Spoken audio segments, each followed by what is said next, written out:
Originally, what we were going to do is we were going to turn all the equipment around backwards and show our behind to the audience, and that way everybody be backstage. You know?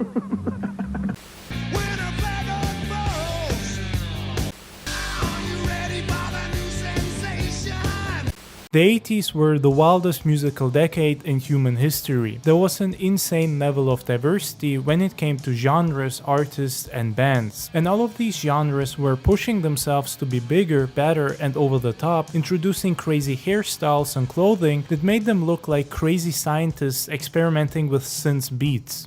It's not the makeup and it's not the way that you dance. I never thought I'd meet a girl like you. But none of them were as wild as heavy metal, and especially hair metal. It ruled the 80s and dominated the entire decade because of its wild and outrageous attitude, behavior, and sound. Come a little closer, baby, it's alright. Maybe we could start a little fire tonight. Let's get naughty, naughty, down and dirty.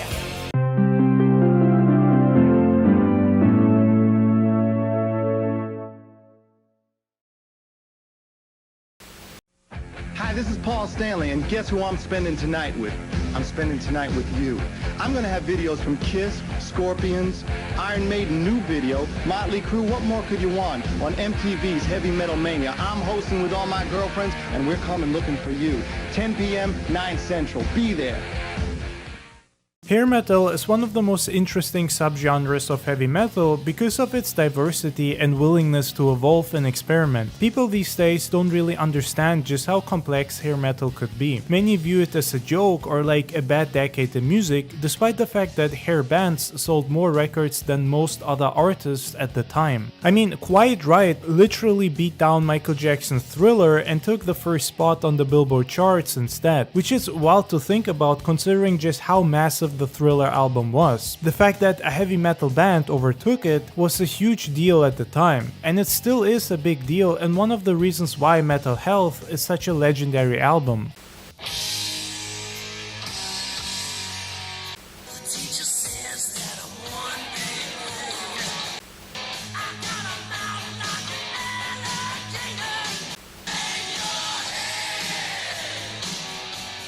Hair metal had a lot of different sides, and one thing people don't understand is that to be a glam rock band, you didn't necessarily have to look like Motley Crue or Twisted Sister. Not all of them had tons of makeup or wore spandex. Sure, most of them did have a style that usually did not reflect how they dressed outside of music videos or the stage, which is something that made Metallica so popular because they dressed authentically and like themselves.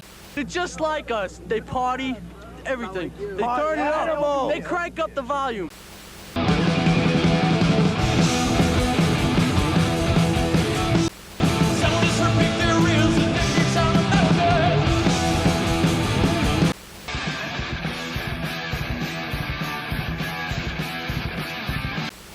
It's different. It's great. Kill 'em all. That album is the best. Ride the lightning is the best. You see, there's only one thrash band around that I know of, and that's Metallica. We're playing tonight at 7:30, and I suggest that everybody gets down here right now to see the best band in the United States of America! But even Twisted Sister or Motley Crue did not constantly run around in makeup. Especially towards the later half of the 80s, a lot of these bands switched to wearing denim and boots, much closer to their roots that actually came from the new wave of British heavy metal, a genre that heavily influenced 80s heavy metal and hair metal.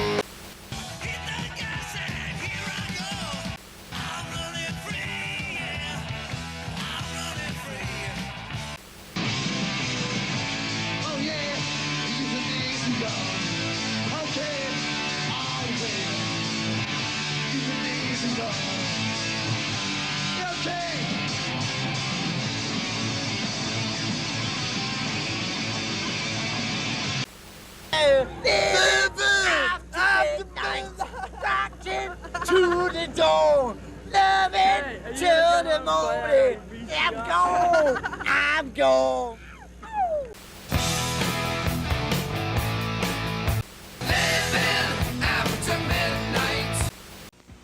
Their drums bang with vengeance.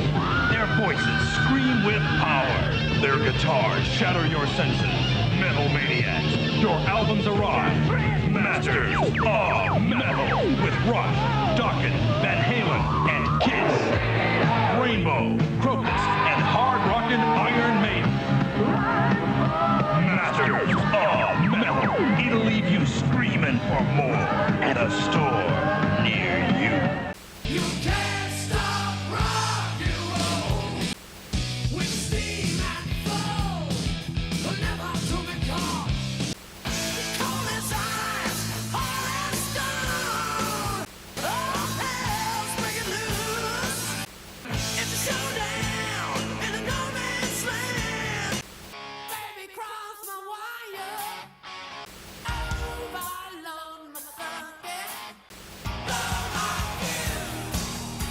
The 80s were a great time for music and especially heavy metal. There was so much diversity when it came to bands and subgenres that it really wasn't hard to find a great new band. Hair metal in particular was everywhere towards the end of the decade. It ruled the charts, the news, MTV and the radio, and even lived rent-free in the minds of conservative Christians trying to ban this evil devil's music.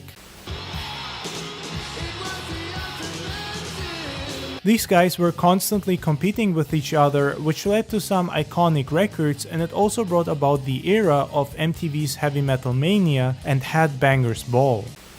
Again, fish. Fish. MTV. Fish. One day when I was watching MTV, I decided to count all the exclusive videos by pulling out a hair for every one I saw. Pretty dumb, huh? Hi, my name is Dave. I used to be a jerk, and then I got MTV. I watch 3 times a day, and now I'm a wonderful person.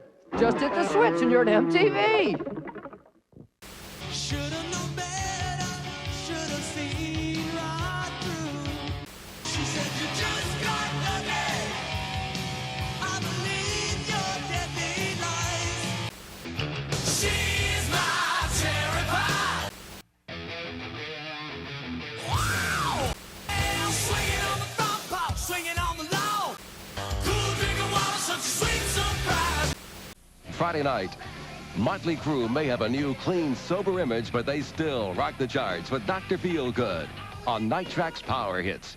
Then on Nightflix, Boy Meets Girl, Boy Falls for Girl, Boy's Computer Tries to Stop It, Electric Dreams. It all begins at 11:20 Eastern on TBS Friday night.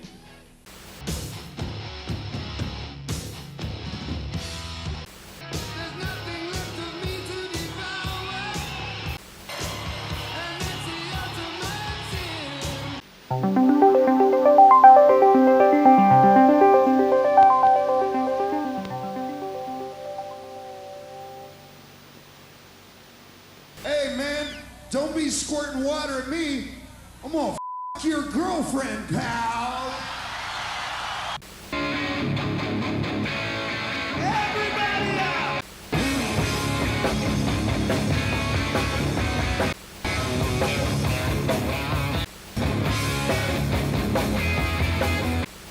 You see y'all being around line, baby. Watching that movie sweet you like out of that city address. Stop talking, what a rocker, what a chain. You hit the ground running. I said, this is my chance to fly.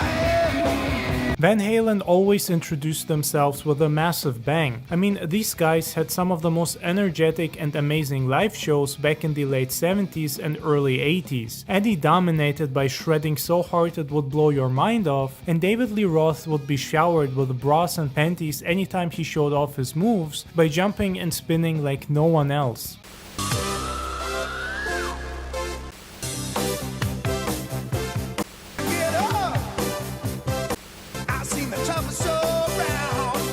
The 80s wouldn't have sounded the same without them. They were a bridge between the guitar-driven rock of the 70s and the glossier, arena-sized sound that came after. Bands learned from them and tried to steal their sound, but few could get it right. Van Halen made it look effortless, but it was built on hours of playing, experimenting, and pushing each other to a coke-fueled limit. Well, you know, people got on our case. They said, you're victimizing women. That's a very sexist attitude. I said, that's no women. And it wasn't. He was just dressed that way. Leave me alone. I'm not made of stone. You're messing with my mind. It's me against the world. Against the world.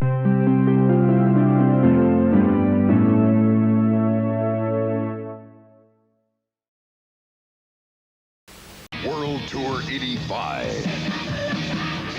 August 7th at Pittsburgh Civic Arena.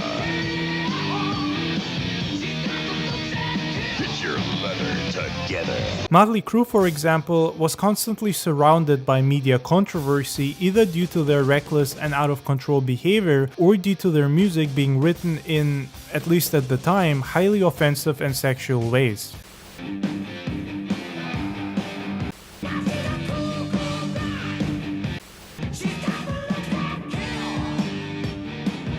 JJ with the music news for you. Motley Crue has just entered the top 10 for the first time with their latest album, Theater of Pain. And the first single off of that album was the Crue's interpretation of Brownsville Station's Smoking in the Boys' Room.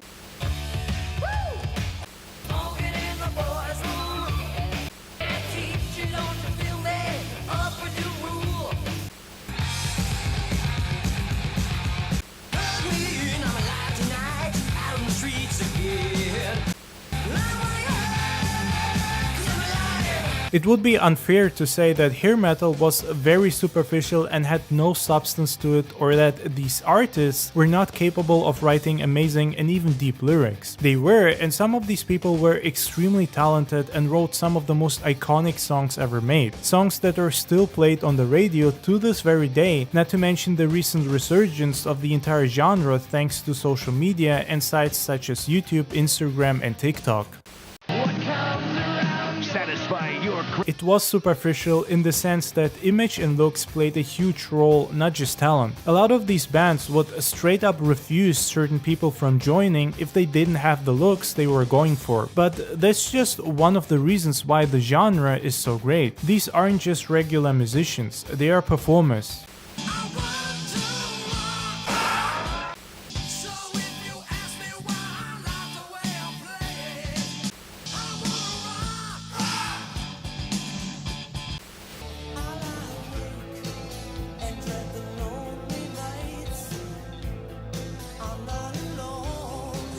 There's no waking up from this nightmare.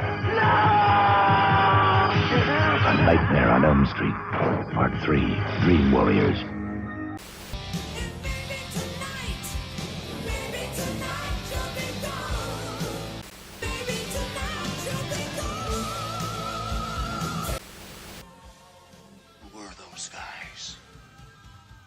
When you went to see Motley Crue, Twisted Sister, Rat or Quiet Riot for example, you knew that, besides some amazing music, you were about to see a wild show. These guys knew how to have fun, and they also didn't take themselves too seriously. They made music because it was fun and because they wanted to have a good time.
shit sucks shit. Heavy metal rules. Heavy metal rules. All that punk shit sucks. It doesn't belong in this world. It belongs on fucking Mars, man. What the hell is punk shit?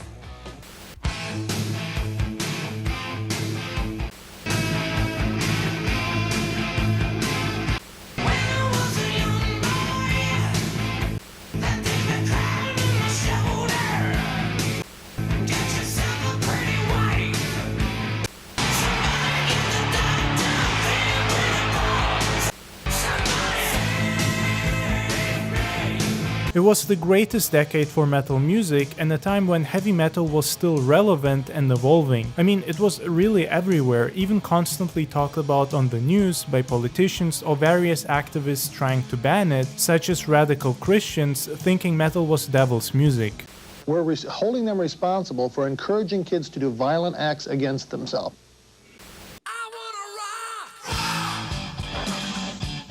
But unlike most other heavy metal subgenres, hair metal was different in major ways. It tried to be as offensive as possible, it tried to push the limits when it came to crazy instrumental compositions and stage antics.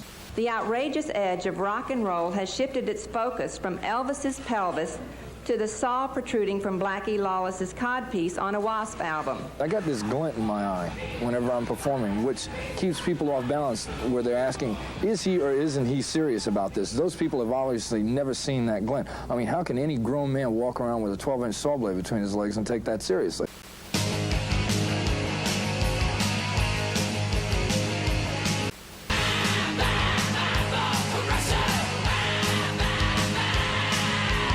One of its defining features was its look and presentation. The way these bands carried themselves and the way they dressed played a major role in their appeal and even the way the music sounded. Just by listening to most hair bands, you can already imagine how they looked. There's one soft drink with a taste so electrifying, it's pure rock and roll.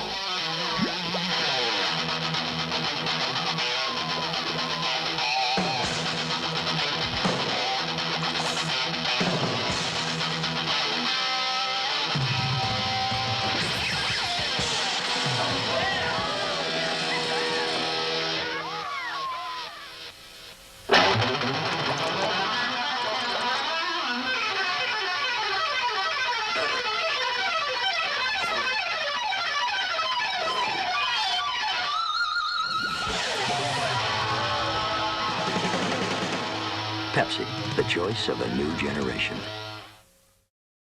They were full of long hair, sticky with loads of hairspray, makeup, colorful clothes and a smell that was a mix between women, cigarettes and bottles of whiskey. And this image wasn't just for PR purposes or attention. The music and their real-life behavior often reflected this look and party attitude.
Kiss is a great example because these guys were already doing it for almost a decade before hair metal blew up. Kiss was massive in the 70s and they had a huge impact on the genre, not to mention their strong influence on Motley Crue, who cite them as one of their biggest influences.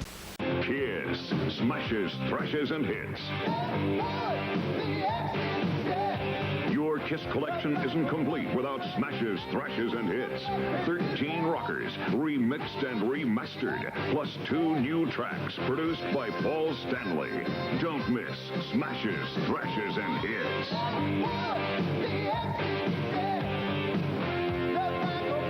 While Kiss didn't invent glam metal, they were by far the most influential and impactful glam band, even outperforming and outshining musicians such as the New York Dolls or T-Rex.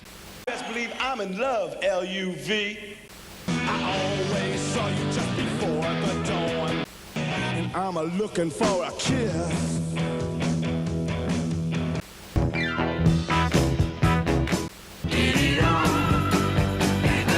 Which was mainly because Kiss knew how to market themselves and make a lasting impression. Their shows were unforgettable, with lots of energy that perfectly matched their demonic and alien-like outfits.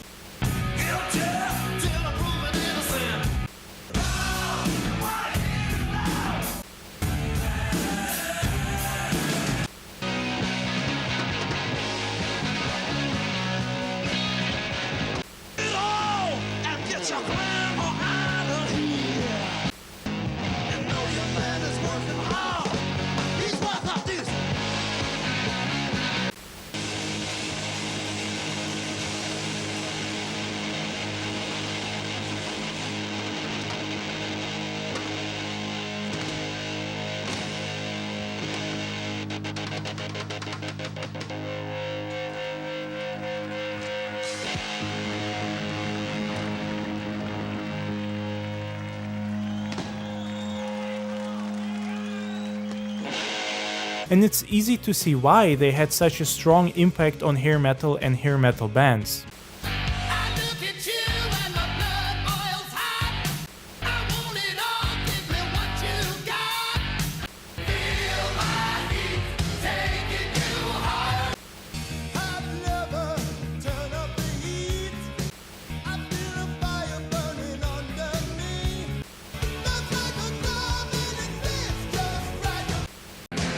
Asylum, the new Kiss album. Accept no imitations. Available at all Tape World and Record Town locations for $6.99.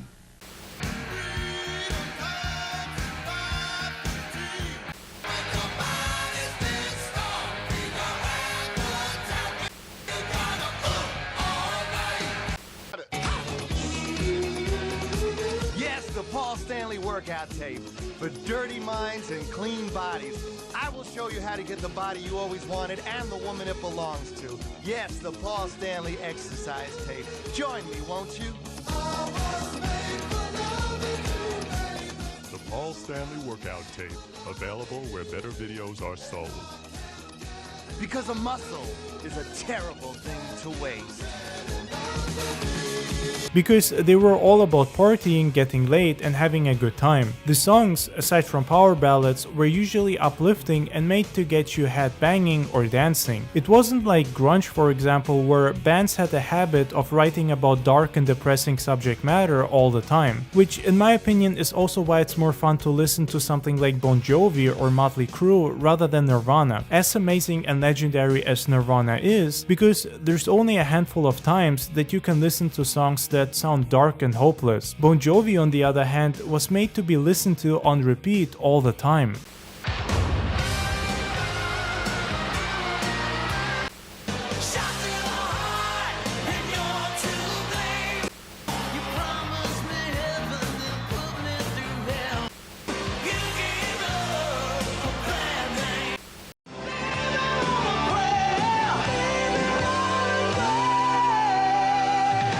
I'm John Bon Jovi, and I've been given a script to talk to you about drugs, rock and roll, having fun, a good time, and all that good stuff.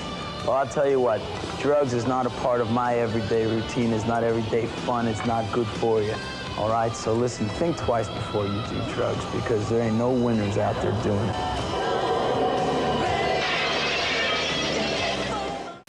On the street where you live, girls talk about the social lives. All your life, all your past, when's your daddy gonna talk to you? Oh, she's a little runaway. Tina works the diner all day. You gotta hold on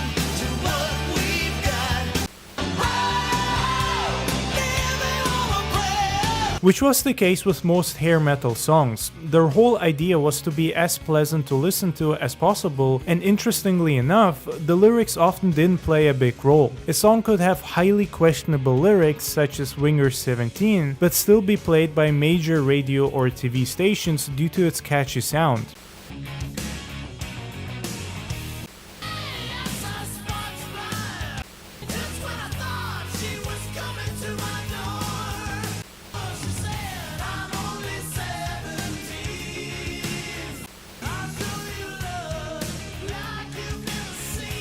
Which is not to say that there was no controversy around such songs or that these bands didn't put any effort into the lyrics. There was, and they did, at least the major bands. Yeah, I'm on acid, that's where I am. Is that alright? Is that what kind of drugs you're doing? Yeah, drug, fucking hay, everything. Beer. Cocaine, man. Alright, so you guys like Priest, right? Yeah. I mean, alright. How about Dawkins? How's anybody feel about it? Dawkins! Metal would not be what it is today. Are they really about the best? Yeah. I mean, they're better. What other shows have you seen here? But Metallica. We're going to Ocean City. Drugs. After this, Ocean City. We are headed to Ocean City to party more. They should legalize drugs. That is a fact.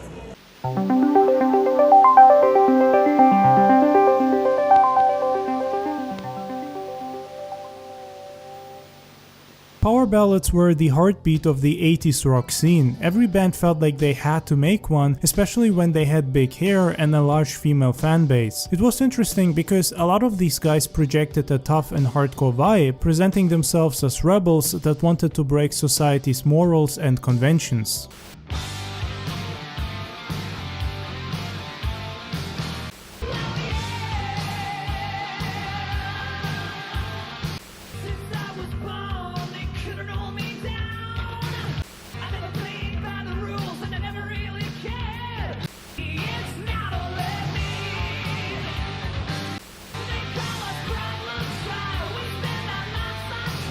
So when they did these slower tracks, it either worked in their favor, showing that they were still regular people, not out of touch with reality, that also had a soul and a soft spot. It made them more relatable because no matter how tough you are, every person eventually experiences some darker moments in their life and just wants to find a way to release all of that darkness, or at least someone who's willing to listen. These ballads, aside from the romantic ones, often had this exact sad tone and subject matter.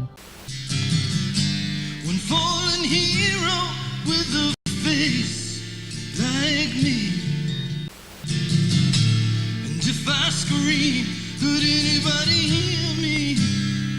If I smash the silence, you'll see what fame has done to me.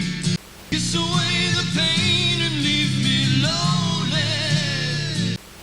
I'll never know if love's alive.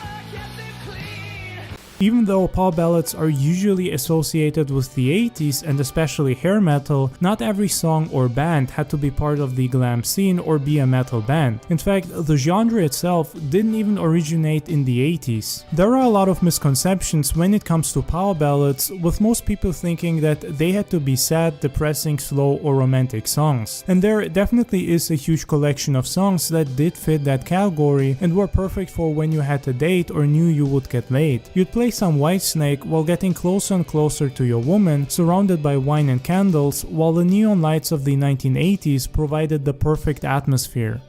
I should have known better than to let you go alone. Wasted days and sleepless nights. How can I tell you, babe, my back's against the wall? Is this the love that I've been searching for? 'Cause it's really got a hold on me. Can't stop the feeling, been this way before. I can feel my love for you growing stronger day by day.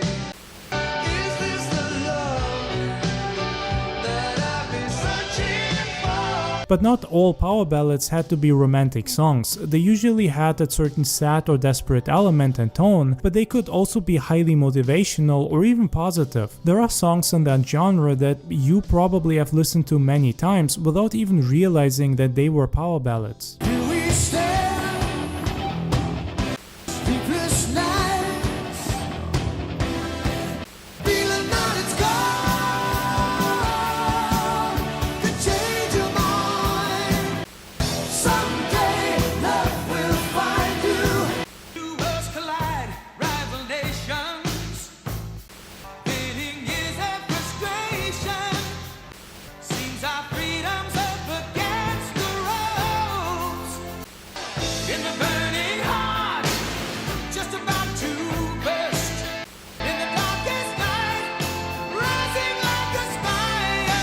What I personally love so much about the genre is that these songs offer a really nice break between all the heavy stuff you usually hear on a metal or rock album. I'm a massive headbanger and thrasher, and I love me some good Metallica, Anthrax, Wasp or Judas Priest, but sometimes you just need a break from all the constant shredding. It's nice to just listen to something more relaxing or sensual because it also calms you down, and that's exactly what power ballads were originally designed to do. When they came around, no one expected them to dominate the charts in 80s the way they did.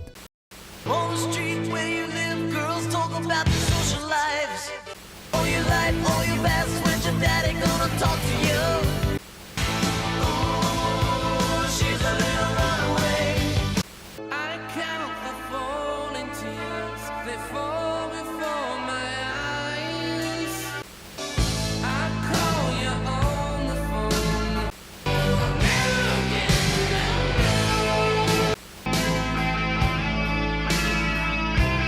But now I've changed my mind. I'm not your fool.